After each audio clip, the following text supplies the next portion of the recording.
y leemos la palabra de Marcos capítulo 11, verso 1 al 7 primero. Y dice: mientras Jesús y los discípulos se acercaban a Jerusalén, llegaron a las ciudades de Betfagé y Betania, en el monte de los olivos. Jesús mandó a dos de ellos que se adelantaran, es decir, a dos discípulos: vayan a la aldea que está allí, y les dijo: en cuanto entren, verán un burrito atado que nadie ha montado jamás. Desátenlo y tráiganlo aquí. Si alguien les pregunta: ¿qué están haciendo?, simplemente digan: el Señor lo necesita y Él lo devolverá pronto. Los dos discípulos salieron y encontraron el burrito en la calle, atado frente a la puerta principal. Mientras lo desataban, algunos que estaban allí les preguntaron: ¿qué están haciendo? ¿Por qué desatan ese burrito? Ellos contestaron lo que Jesús había dicho y se les dio permiso para llevarlo. Así que llevaron el burrito a Jesús y pusieron sus prendas encima, y Él se sentó allí. Amén. Oramos en esta noche por el estudio en esta noche. Padre amado, una vez más venimos ante tu presencia, te hemos alabado, hemos celebrado tu nombre, hemos adorado, Señor, porque reconocemos que no hay nadie como tú. Te rogamos en esta noche, Señor, que nos libres de toda distracción, todo impedimento, todo lo que pueda estar obstaculizando todo lo que quieres hacer, y que podamos enfocarnos en tu palabra y en el mensaje que tienes para nosotros hoy a través de tu verdad, Señor. Oramos esto en el nombre de Jesús. Amén. Amén. Dile al que está a tu lado: el Señor o el Rey está entrando. El Rey está entrando, ¿verdad? En una versión de la Biblia de la Reina Valera dice entrada triunfal de Jesús a Jerusalén. Y es quizás lo que usted está acostumbrado a escuchar, y ha escuchado esta historia durante la Pascua, durante la Semana Santa, porque comienza, este es el primer día. Todos los eventos de la vida de Jesús descritos por Marcos ocurrieron en un periodo de 3 años. Todo lo que hablamos desde el capítulo 1 hasta ahora fueron 3 años. Aunque parezca corto, fueron 3 años de eventos escritos sobre todo lo que hizo Jesús. Entonces, vemos aquí que en el capítulo 11 en adelante comienza la semana de pasión o la Semana Santa. Esta semana es donde el Señor ya llegó a Jerusalén, y es donde Él es entregado, y donde muere en la cruz y resucita al tercer día. Entonces, vamos a ver aquí, mientras estudiamos este pasaje, vamos a observar algunos principios prácticos, algunas cosas, porque no me voy a enfocar tanto en la historia, porque cuando llegue el momento de Pascua vamos a hablar de esto, pero sí vamos a hablar de algunos principios prácticos que podemos aprender de esta escritura que nos corresponde hoy, Marcos capítulo 11. Entonces, sabemos que el Señor, en lo que acabamos de leer, les da instrucciones claras, instrucciones específicas a 2 de sus discípulos. No sabemos quiénes eran. La tradición dice que pudo haber sido Pedro y Juan, pero no sabemos, eso no es relevante. Lo que es importante es entender que cuando el Señor les dio a ellos las instrucciones, todo pasó como el Señor lo dijo, ¿no es verdad? Porque ellos fueron, y incluso el Señor les dijo: cuando lleguen va a pasar esto. Si les preguntan, ustedes van a responder de esta manera. Cuando el Señor tiene instrucciones específicas para ti, es mejor que prestes atención. ¿Ok? Cuando Dios tiene instrucciones específicas para ti, para cumplir su propósito, para servirle, es mejor que lo hagas como Él te dice, porque entonces verás cómo se abren las puertas. Y eso es lo que estaba sucediendo aquí. Alguien que dijo: no, ¿por qué ustedes están desatando ese burrito? Dijo: no. el Señor nos mandó a que le dijéramos esto. Y cuando lo dijeron, ¿qué pasó? Al momento la puerta se abrió, ¿verdad? El Señor les dio la palabra que abría la puerta que ellos necesitaban para ellos lograr este propósito. Amén. Dice, por eso es que Dios va a usar, ¿verdad? Dios va a usar para abrir las puertas cuando cumpla, eso es lo que Dios va a usar, para abrir las puertas y que cumplas con su voluntad. ¿El qué? El escuchar sus instrucciones y aplicarlas en tu vida.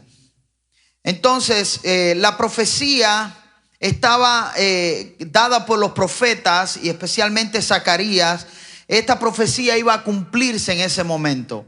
¿Y cuál era esta profecía? Vamos a leer lo que dice Zacarías capítulo 9. Dice, alégrate, oh pueblo de Sión, grita de triunfo, oh pueblo de Jerusalén. Mira, tu rey viene hacia ti. Él es justo y victorioso, pero es humilde, montado en un burro, montado en la cría de una burra. Mire qué interesante.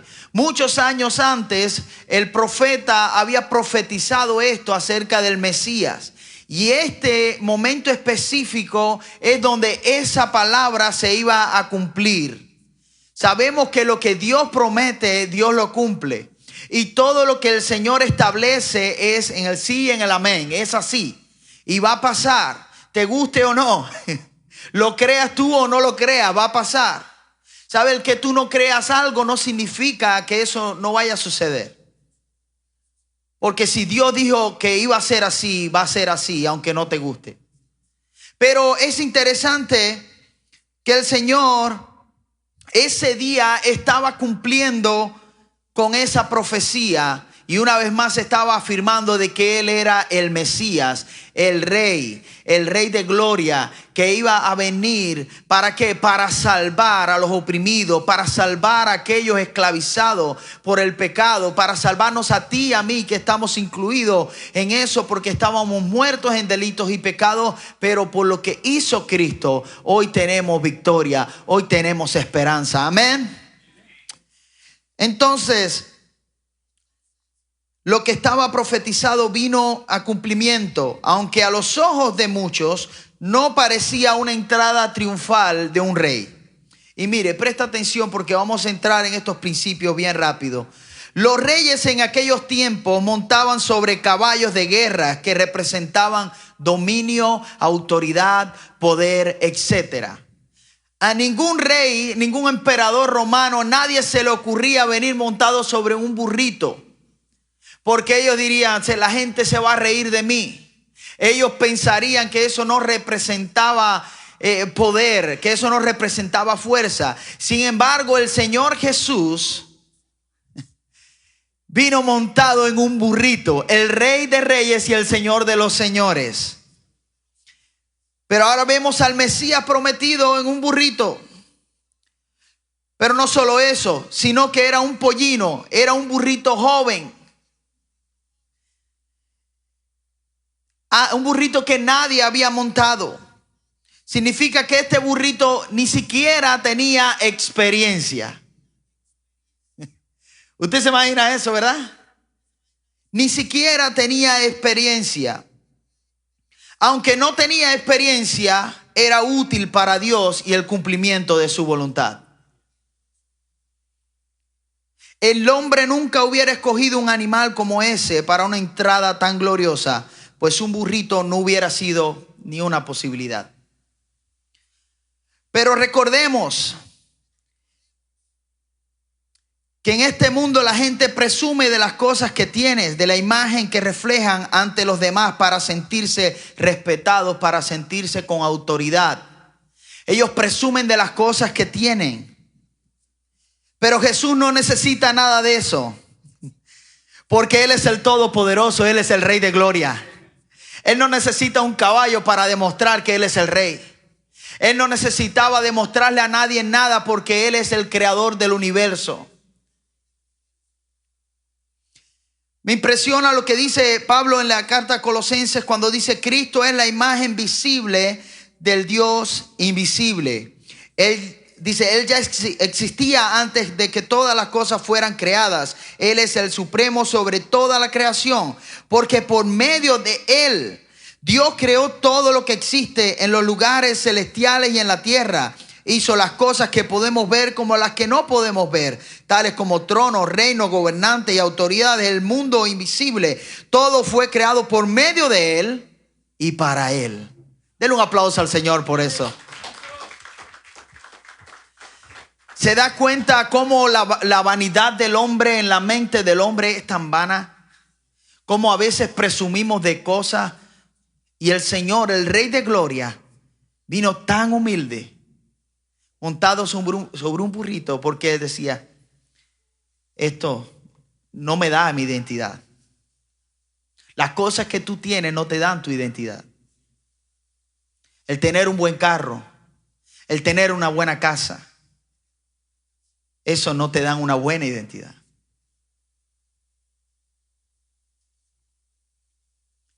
Jesús no estaba tratando de impresionar a nadie. La gente,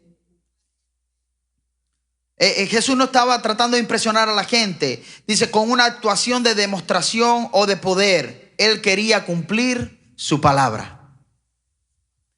Voy a repetir, Jesús no estaba tratando de impresionar a la gente con nada de lo que estaba haciendo. Jesús estaba cumpliendo su palabra. Él vino como el rey justo, el victorioso, que es humilde, como lo profetizó Zacarías. ¿Cómo podemos sacar una aplicación práctica de esto? Y es lo que Pablo escribió a la iglesia de los Corintios, en Primera de Corintios, capítulo 1, verso 26 al 28, dice, recuerden, amados hermanos, que pocos de ustedes eran sabios a los ojos del mundo o poderosos, ricos cuando Dios los llamó. En cambio, Dios, dice, eligió lo que el mundo considera ridículo para avergonzar a los que se creen sabios. Y escogió cosas que no tienen poder para avergonzar a los poderosos. En otra versión dice, a lo vil y menospreciado escogió Dios para avergonzar a los sabios.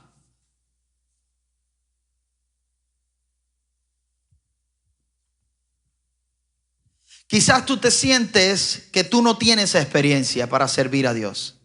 Quizás tú te sientes que tú no eres suficiente o que hay otros que lo hacen mejor que tú. O que hay otros que pueden hacer cosas que tú no puedes hacer. Y todo el tiempo estás con ese espíritu de comparación. Todo el tiempo estás luchando con esa batalla en tu mente. Pero aquí quiero darte el primer punto. El primer punto, ¿sabe cuál es? Si el rey está en tu vida, eso hace la diferencia. Si el rey está en tu vida, eso hace la diferencia. No sé cuántos de ustedes recuerdan la historia del burrito, que la hice hace mucho tiempo. El burrito vanidoso. ¿No la han escuchado? Pues lo voy a leer. Dice, una vez un burro vanidoso llegó a su casa muy contento, muy feliz, y no dejaba de sentirse orgulloso. Su mamá le preguntó, hijo, ¿qué tan contento y altivo? ¿Por qué? Y el burro vanidoso le responde, ay mamá, ¿sabes que cargué a un tal Jesucristo? Y cuando entramos en Jerusalén, todos decían, viva, viva, salve, salve. Y lanzaban flores y ponían palmas y alfombra. Aunque la madre le dijo, vuelve otra vez a la ciudad. Le dijo, pero esta vez no montes a nadie. No cargues a nadie contigo. Prométeme que no cargarás a nadie, le dijo a la mamá al burrito. Entonces, ¿qué sucedió? Al otro día, el burro vanidoso regresó y venía llorando muy triste, demasiado triste. Y le dijo a la mamá, ay mamá, no puede ser, no puede ser. Ella preguntó, ¿qué te pasa, hijo? Mamá, nadie se fijó en mí. Me echaron del lugar. Pasé por desapercibido entre las personas, hasta me echaron de la ciudad. La mamá se quedó mirando y le dijo, eso le pasó, hijo, porque usted sin Jesús es solo un burro.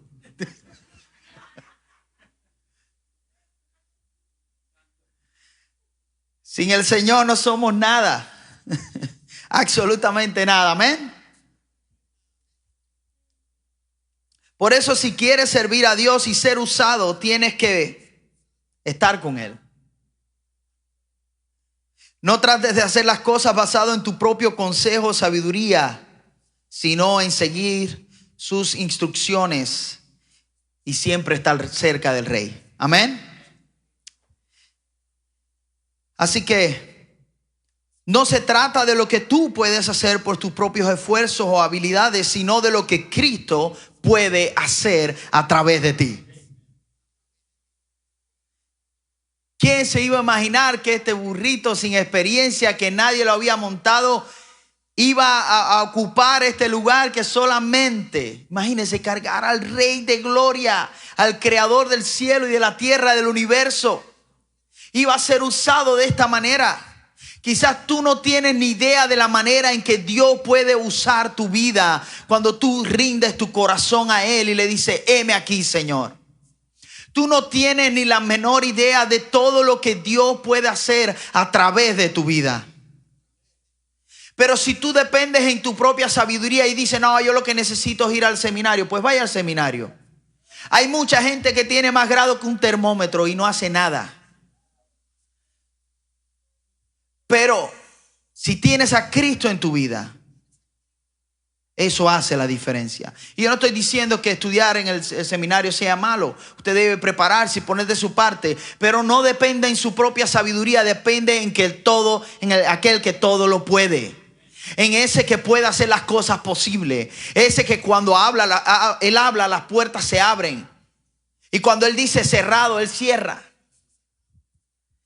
Pero si lo haces en tu fuerza, vas a fracasar. Dice la Escritura: apartados de Él, nada podemos hacer.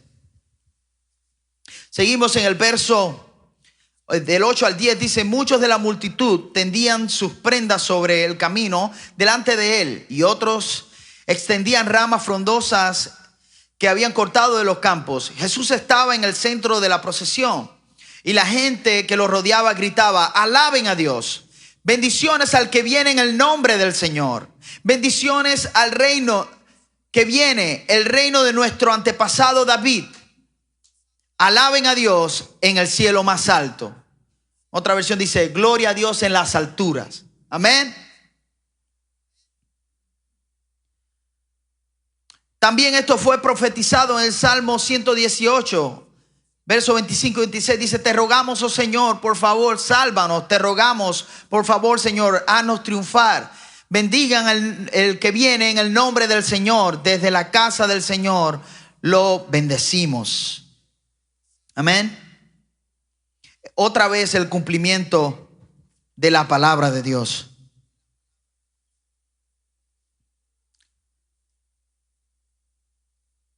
La versión Reina Valera, en el verso 9, creo que no la puse acá. Dice en el verso 9 que los que iban delante y los que venían detrás daban voces diciendo: Hosana, bendito el que viene en el nombre del Señor, bendito el reino de nuestro padre David que viene, Hosana en las alturas. La gente gritaba Hosana. Ellos sabían que el Salvador, el Mesías, estaba entrando. Hosana es una expresión de alabanza que significa salva ahora. Bendito el que viene en el nombre del Señor, ellos gritaban. La expectativa era que Jesús restauraría nacionalmente a Israel y que gobernaría políticamente a las naciones. Esa era la expectativa que ellos tenían en ese momento. Pero claramente ellos no habían entendido el propósito de Dios. Por eso esa misma multitud que gritaba Hosana, Hosana, más tarde gritaría: crucifíquenlo, crucifíquenlo. ¿Qué podemos aprender de esto? Su palabra no cambia, la gente sí. Su palabra cambia, no cambia, pero la gente sí cambia.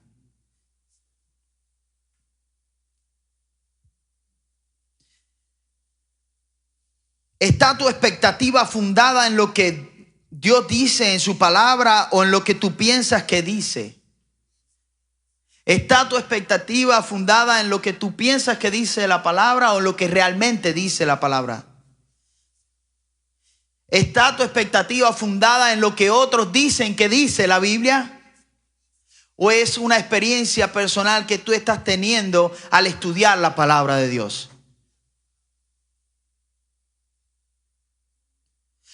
Si quieres estar alineado con los planes de Dios y lo que Dios dice, pues presta atención a su palabra y no te dejes manejar por las emociones.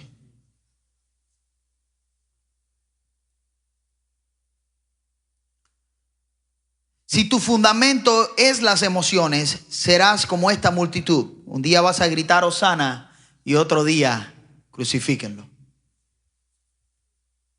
Si te manejas por las emociones para alabar a Dios solamente cuando las cosas están bien, pero no eres como un verdadero adorador. ¿Sabes cuál es el verdadero adorador? Como Pablo y Silas, que estaban aún en lo más profundo, en la cárcel más oscura, en la de más adentro, después de haber sido azotados por servir al Señor. Y aún así, en esas condiciones, ellos comenzaron a alabar a Dios y comenzaron a cantar y comenzaron a celebrar.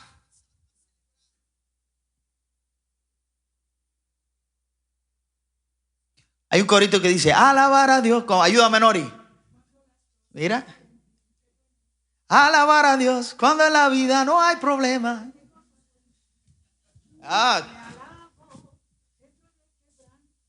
Nori le pone 25 centavos y corre 1 hora. Pero eso está bueno, Nori. Ojalá y la gasolina durara así, Nori. Tremendo. Pero es tremendo. La gente cambia, la palabra de Dios no. La gente puede cambiar de opinión acerca de cosas que dice la Biblia, pero la palabra de Dios es la misma ayer, hoy y por siempre. Hay gente que dice, yo creía esto, pero no, ahora cambié porque yo siento que debo cambiar mi mentalidad, la cultura, el tiempo. La palabra de Dios no cambia, es la misma, ayer, hoy y por los siglos de los siglos. La palabra de Dios es la verdad. Es tiempo de que examinemos la palabra de Dios y tomemos en serio lo que realmente dice, no lo que creemos que dice. Yo me tomé la misión de leer todos los salmos que había aprendido y decir, yo tengo que limpiar mi mente y leer todos los salmos que yo he aprendido y todas las cosas que yo he aprendido para ver si están bien. Y voy a leer y voy a ponerla en contexto para entender realmente lo que dice la palabra de Dios. ¿Usted sabe cómo se llama eso? Un upgrade. Estoy actualizándome. Cuando usted tiene una actualización en el teléfono, es porque hay algo mejor. Pues actualícese. Por mucho tiempo leía, y no estoy en contra de la Reina Valera, pero leía la Reina Valera por mucho tiempo y dije, ¿sabe qué? Voy a cambiar a esta versión que es un poco más actualizada y yo entiendo mejor. Y yo no estoy diciendo que la Reina Valera no es una bendición, yo todavía la leo. Pero usted tiene que entender la palabra. Si usted no entiende la palabra, usted va a asumir que dice o va a aprender lo que otro dijo en el internet o lo que cualquiera tiene una opinión. Usted tiene que ser como la iglesia que nos describe Hechos de los Apóstoles, que ellos escuchaban a Pablo y examinaban a ver si lo que decía era verdad. Son tiempos de abrir nuestros ojos. Porque la gente cambia, pero la palabra de Dios no.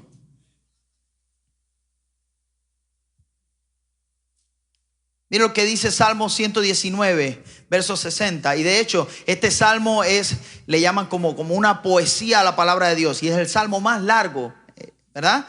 Si usted lo memoriza, venga que le voy a regalar algo. Dice, la esencia misma de sus palabras es verdad. Tus justas ordenanzas permanecerán hasta el 2020, dice. No, para siempre. Para siempre.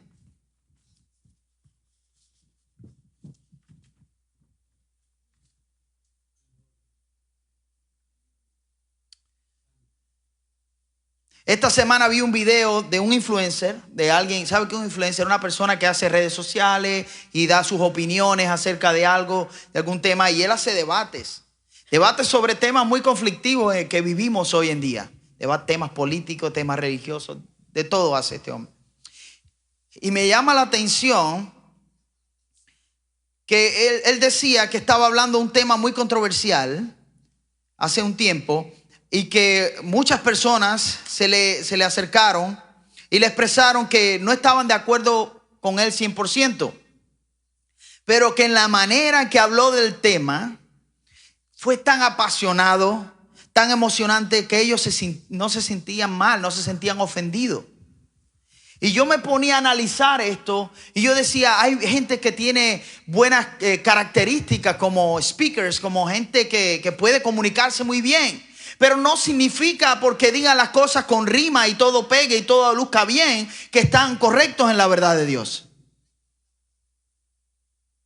Hay veces que hay cosas que pegan, pero no están correctas, no están alineadas con la verdad de Dios. Así que abra sus ojos para que usted pueda conocer la verdad de Dios. Necesitamos, hermanos, discernimiento. Discernimiento no es saber la diferencia entre lo verdadero y lo falso. Escuche, a veces pensamos, no, esto es malo, esto es bueno. Creemos que eso es discernir. No, es la capacidad de discernir lo que es verdad y lo que es casi verdad. Casi verdad. Hay gente que habla 90% de verdad y después te mete 10% de mentira. Tenga cuidado. Pídele, Señor, dame discernimiento. Dame discernimiento. Marcos capítulo 11, seguimos adelantando acá. Verso 11, que este es el último verso de hoy. Dice, así Jesús llegó a Jerusalén y entró en el templo. Después de mirar todo detenidamente a su alrededor, salió porque ya era tarde. Después regresó a Betania con los 12 discípulos. Y mientras yo leía esto, venía una aplicación práctica, porque recuerde que estamos hablando que el rey está entrando, ¿verdad? La aplicación práctica es que Jesús entró en el templo, miró alrededor, y por la palabra sabemos que había muchas cosas en el templo cuando Jesús miró que estaban fuera de orden.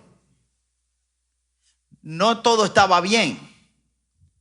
Habían convertido el templo, y lo vamos a ver más adelante, él dijo, una cueva de ladrones, un mercado, un lugar que había sido dedicado para la oración, y ahora estaba todo esto.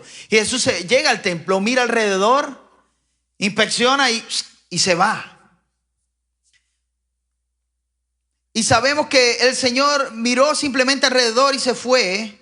Pues tiempo después, él mismo vendría a corregir y a limpiar el templo. Ese día él no lo hizo, él simplemente observó y se fue. Y después vino y limpió el templo. Y eso lo vamos a ver en otra enseñanza. Pero esta es la aplicación. Imagínate al Señor Jesús mirando alrededor de tu vida. Imagínate al Señor Jesús mirando en tu vida. ¿Qué puede ver el Señor en tu vida? ¿Cuántas áreas en tu vida el Señor puede ver? ¿O cuántas quizás tú le estás permitiendo ver porque no lo dejas entrar a todas las áreas de tu vida?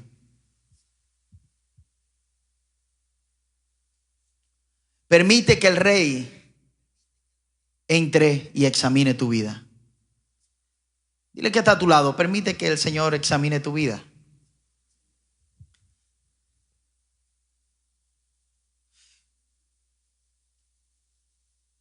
A ninguno de nosotros nos gusta recibir visita cuando la casa está desorganizada, ¿no? Y decimos, no, espera, le hacemos hasta appointment y todo. Y que fuéramos el doctor. Pero no nos gusta que nos vean los regueros. Y los recogemos si no estamos en condiciones o no estamos bien correctamente vestidos. etcétera. Puede haber muchas razones que usted pueda tener, pero tengo una buena noticia para ti. Y es que el Señor Jesús no viene a tu vida para criticarte. El Señor Jesús no va a venir a examinar tu vida para criticarte y decirle a los demás que tú estás regado, que tú estás mal, que tú tienes este problema. Porque el Señor no es mentiroso. El Señor no es chismoso. El Señor, cuando viene a tu vida, Él viene porque Él va a mirar esas áreas y después Él va a venir a limpiar tu vida. ¿Y cómo Él limpia tu vida? Cuando tú le dices, Señor, entra a ese desastre de vida que quizás yo tengo. Entra ahí esas áreas que yo no le he dado acceso a nadie, pero yo quiero que tú entres y que tú me ayudes por tu Espíritu Santo a vencer estas áreas, a arreglar este reguero, este desastre que tengo en mi vida. Y quizás el desastre no es mucho, pero siempre el Señor va a ver algo. Quizás no es tanto, pero Dios va a ver algo en tu vida. El rey no va a ver tu problema para criticarte. Él lo ve para luego limpiarte siempre que le permitas entrar a tu vida. Siempre que permitas que Él entre en tu vida. Vamos a cerrar esta aplicación. Dice, cuando recibes a Cristo en tu corazón, pues el rey en tu vida hace una diferencia. Él comienza a empoderarte, Él te salva, Él te ayuda a vencer esas áreas porque Él pone su Espíritu Santo en ti. Y si le vas a servir, estás con Él, Él está contigo. Pero eso es cuando abres las puertas de tu corazón a Él. En tu vida también Él va a usarte, pero siempre que estés conectado con Él. Cuando estás desconectado, no funciona. ¿Usted se imagina si desconectamos? Porque está conectado a la fuente, funciona. Así te pasa cuando intentas servir a Dios.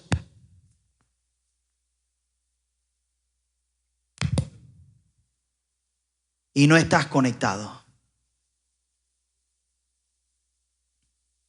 Su palabra no cambia, la gente sí. Por eso debemos tomar en serio la palabra de Dios y escudriñar las Escrituras para conocer la verdad de Dios. Cuando Jesús oró por los discípulos, mire lo que Jesús oró por los discípulos al Padre. Le dijo, hazlos santos con tu verdad. Enséñales tu palabra, la cual es verdad. Si usted quiere saber cuál es la verdad es la palabra de Dios. Permite que el Rey entre en tu vida. Quizás hay áreas en tu vida que no has permitido que Jesús entre en ella. Porque a lo mejor estás herido, herida, o tienes temor, o no quieres darle acceso a nadie. Pero recuerda que el Señor Jesús no vino para criticarte o condenarte, sino para salvarte. Él vino a salvarte. Él vino a darte vida y vida en abundancia. Ese es Jesús. Pero mire, escuche, cuando el Rey entra en tu vida, no es un motivo de tristeza. Cuando el Rey entra en tu vida, Él cambia la tristeza ¿en qué? Dígalo, en gozo. Él quita esa tristeza y Él te da alegría. Por eso la gente dice, tengo un gozo, yo no entiendo, tengo muchos problemas. Y Él te da una paz que sobrepasa todo entendimiento. Porque ese es el fruto del Espíritu en tu vida. Cuando tú permites que el Rey entre en tu vida, Él cambia, como dice ese coro, cambia tu tristeza. Él cambia tu lamento en danza. Él te llena de alegría. Y aunque estés en sufrimiento, tú sabes que Él está contigo y Él no te ha abandonado, Él no te ha dejado. Cuando el Rey entra en tu vida, Él todo lo transforma. Él no te va a dejar igual, Él te está examinando. Pero ¿sabes para qué? para hacer una obra preciosa en tu corazón, para hacer una obra gloriosa en tu vida y a través de tu vida. Hay un corito que dice: cuando Él pasa, todo se transforma, se va la tristeza, viene la alegría. Cuando Él pasa, todo se transforma. Y vamos a invitar a los músicos ahora. Porque ahora sí. Vamos a invitar a los músicos que vamos a cantar ese corito que dice: Jesús está pasando por aquí. Toca al que tienes a tu lado y dile: mira, el Señor está aquí. El Señor está aquí. Donde hay 2 o 3 reunidos en su nombre, ahí está su presencia. Salmo 22 dice que Él habita en el medio de la alabanza.